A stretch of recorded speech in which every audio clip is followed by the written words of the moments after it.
avec cette application-là, on peut voir où sont les fromageries près de Oui, chez nous, etc., oui. suivre des circuits. Est-ce qu'il y a la possibilité de commander directement via l'application? Oui, dans le sens que quand vous allez aller sur l'application, on vous donne accès directement au site Internet de chacune des fromageries.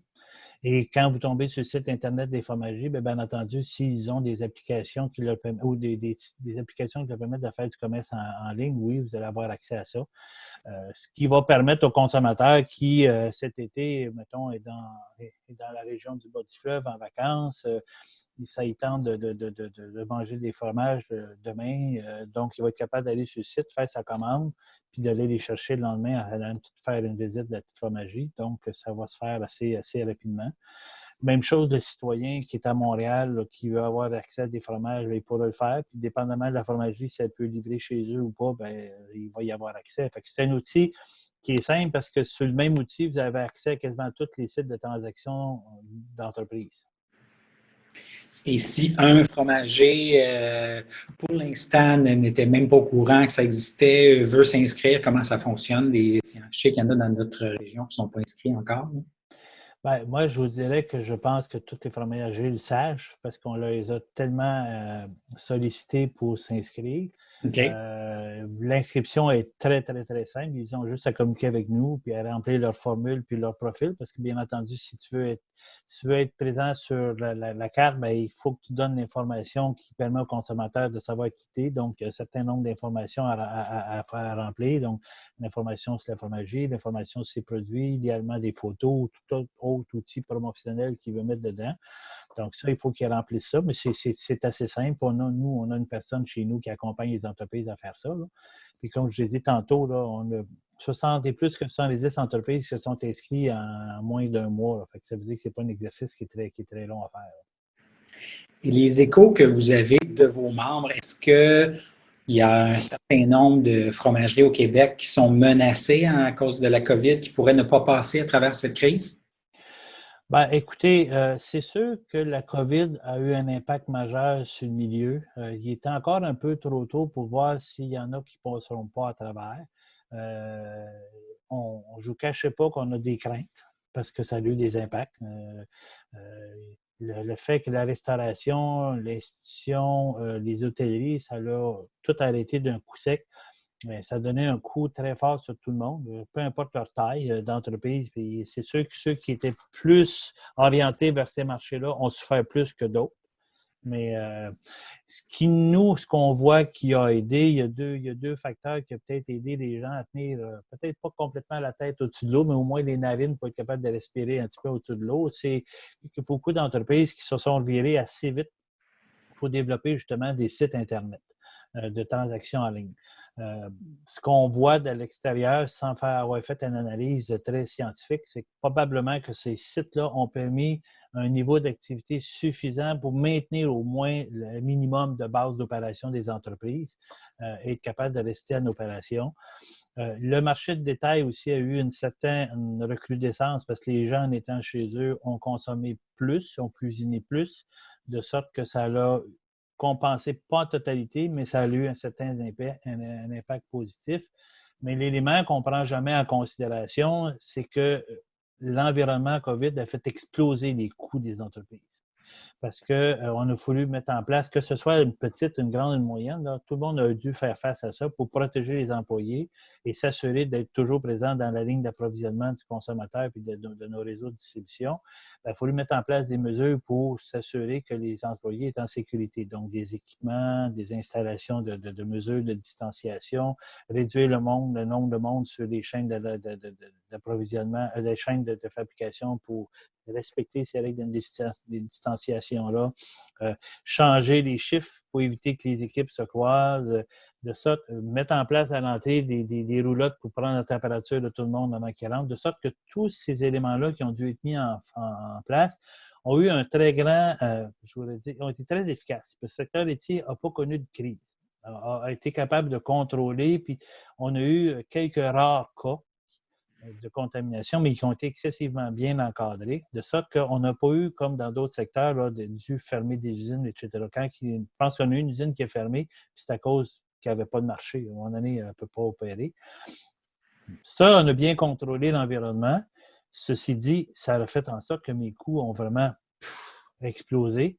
Et là, je vends moins, ça me coûte beaucoup plus cher. Donc, c'est clair au bout de la ligne que la rentabilité des entreprises va être affectée énormément cette année. Quel impact final que ça va avoir? Quel impact final ça va avoir sur la pérennité des entreprises à long terme? Bien, c'est à voir, c'est à suivre. Mais c'est sûr que ça nous préoccupe. Là. Et je ne pense pas qu'actuellement, on le dit, les programmes gouvernementaux qui ont été mis en place pour le secteur laitier n'ont pas répondu. Ça ne répondait pas à nos besoins, de sorte que les seuls programmes qui ont été plus utilisés, c'est des programmes qui offraient des prêts. Mais ça, augmenter ma dette dans un contexte comme ça, c'est pas nécessairement ça qui est mieux. Là. Fait que là, l'entreprise, le secteur a été pas mal plus encadré par lui-même pour être capable de faire face à ça puis de développer d'autres alternatives de vente pour être capable de maintenir le niveau d'activité. Ce qu'il a réussi à faire, mais là, maintenant, il faut observer. Puis on souhaite que la reprise se fasse le plus rapidement possible. On craint une deuxième vague, ça c'est clair comme tout le monde. C'est à suivre. C'est pour ça que nous, cet outil-là qu'on fait, on dit aux consommateurs, là, écoutez, vous avez un bel outil, on vous invite à venir voir les fromagers, venez soutenir votre économie locale puis vos fromagers, d'autant plus qu'ils ont des fromages qui compétitionnent n'importe qui dans le monde. Vous avez parlé des programmes qui étaient peu adaptés. Donc, par exemple, le programme de subvention salariale pour subventionner une partie du salaire des employés, ça, c'est pas quelque chose qui a été utilisé beaucoup par le moment. Bien, moi, je ne peux pas dire là, quel est le niveau d'utilisation de chacun des programmes. Moi, tout ce que je peux vous dire, c'est un peu les réactions qu'on a eues où on nous dit que les programmes n'ont pas été adaptés à notre réalité. Parce que oui, les subventions salariales probablement ont eu leur effet. Oui, jusqu'à certains points, des programmes de prêt comme on avait au début ont peut-être aidé jusqu'à certains points, mais ça augmentait ma dette. Mais un des éléments que l'industrie a dû faire face, en tout cas une catégorie de l'industrie, c'est que la vache, là, c'est pas comme des 2x4. Là, ça ne s'arrête pas comme ça, la machine. Elle produit 365 jours. Puis si je ne veux pas jeter du lait, il faut que je le transforme. Fait qu'en termes des activités de transformation, mes activités n'ont pas nécessairement baissé de façon importante parce qu'il fallait que je transforme ce lait-là. Puis on s'en a fait des jumeaux, les journaux. On a même été une période d'une semaine ou deux où on est obligé de jeter du lait. On s'est récupéré assez rapidement. De sorte que je ne peux pas dire que les activités de transformation ont baissé de 30 maintenant parce que beaucoup des programmes étaient liés à tes pertes d'activité. Par contre, moi, une fois que j'ai transformé ça, ce produit-là, je fais quoi avec ça si je ne suis pas capable de le vendre? Non? Je l'entrepose. Hein? Fait que non seulement il m'a coûté plus cher, mais je l'ai entreposé à des grands frais. Je suis obligé de demander des programmes d'entreposage, de sorte que mon niveau d'activité de transformation n'a pas nécessairement baissé globalement, hein, de façon importante. Mais j'ai des coûts qui ont explosé, puis mes possibilités de vendre mes produits se sont réduits. Fait que je me suis acheté des problèmes. Là. Et c'est pour ça que je vous disais, les programmes gouvernementaux, on n'adresse pas ça. J'en profite, puisque vous êtes avec nous, là. Il y a eu l'entrée en vigueur du nouvel accord de libre-échange cette semaine. Pour vous, est-ce qu'il y a encore des compensations qui restent à verser? Le fédéral avait promis des compensations. Le Bloc a fait une sortie cette semaine disant qu'il n'y avait encore pas toutes les compensations qui avaient été versées. Est-ce qu'au niveau des producteurs laitiers, cette chaîne-là, là, il y a encore beaucoup de mécontents parce qu'entre autres, il y a eu de la possibilité là, des brèches, disons. Là.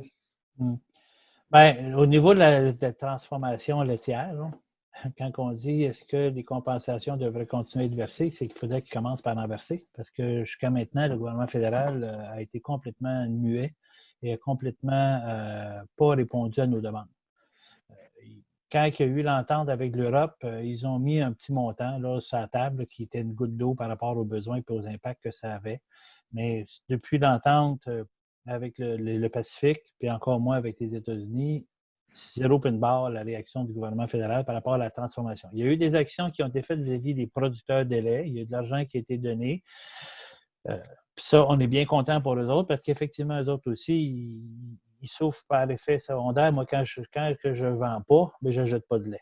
C'est ceux qui ont été compensés. Mais au niveau de la transformation, c'est qu'on dit au gouvernement, écoutez, si vous voulez avoir un secteur de transformation qui continue encore à opérer, qui continue à créer des emplois dans la région, il va falloir que vous nous aidiez à faire face à cette compétition-là qui n'était pas sur le marché, qui rentre à prix de dumping chez nous, et qu'il faut compétitionner. Fait que nous, ce qu'on leur dit essentiellement, c'est que mettez en place des programmes pour nous aider d'être encore plus performants, à être encore plus efficaces. On l'est, mais on peut peut-être le faire encore plus.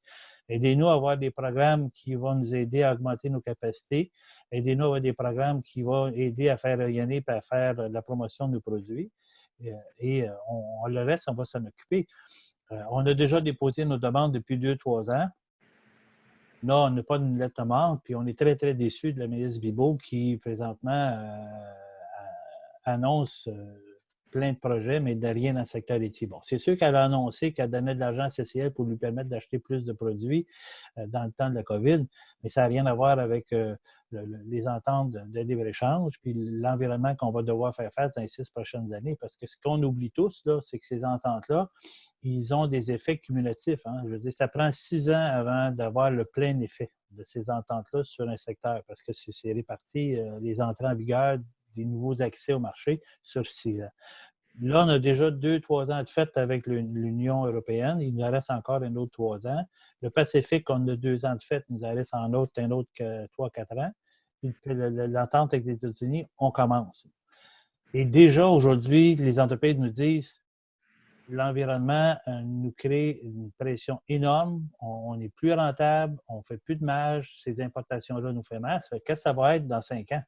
Si on ne fait rien. Donc là, on dit au gouvernement fédéral, réveillez-vous. Là. Vous avez un secteur de la transformation qui a besoin d'aide.